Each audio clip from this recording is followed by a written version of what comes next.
তরুণদের ভিড়ে নিজের 25তম গ্র্যান্ড স্ল্যামের দিকে বেশ ভালোভাবেই এগিয়ে যাচ্ছিলেন সার্বিয়ান কিংবদন্তি নোভাক জোকোভিচ। বাঁ পায়ের অস্বস্তি নিয়ে কোয়ার্টার ফাইনালে যেভাবে সময়ের অন্যতম সেরা তারকা কার্লোস আলেকজান্ডারকে হারিয়েছিলেন, তাতে মনে হচ্ছিল অস্ট্রেলিয়ান ওপেনে নিজের একাদশ শিরোপা জয় শুধুমাত্র সময়ের অপেক্ষা। তবে সেমিফাইনালে ইনজুরির কাছে হার মানতে হলো জোকোকে।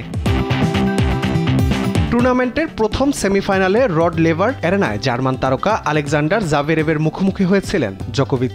শুরুতে খেলেছেনও দুর্দান্ত, তবে সময়ের সাথে সাথে বাঁ পায়ের সমস্যায় ভুগতে থাকেন তিনি। কমে আসে তার আধিপত্য। তবুও প্রথম সেটে দাঁতে দাঁত চেপে লড়ে গেছেন শেষ পর্যন্ত।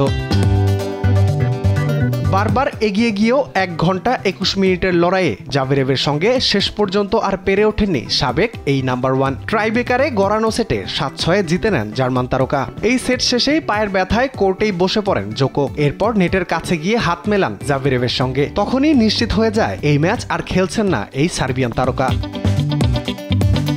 জোকোভিচ সবশেষ ইউএস ওপেন জিতেছেন 2023 সালে। এরপর টানা 7টি গ্র্যান্ড স্ল্যাম থেকে ফিরেছেন খালি হাতে। এবার তার এমন অপ্রত্যাশিতভাবে সরে দাঁড়ানোয় ফাইনাল নিশ্চিত হয়েছে আলেকজান্ডার জাভেরেভের। অন্যদিকে ক্যারিয়ারের 25তম গ্র্যান্ড স্ল্যাম জয়ের লক্ষ্য নিয়ে অস্ট্রেলিয়ায় পা রাখা জোকোভিচের অপেক্ষা বাড়ালো আরও।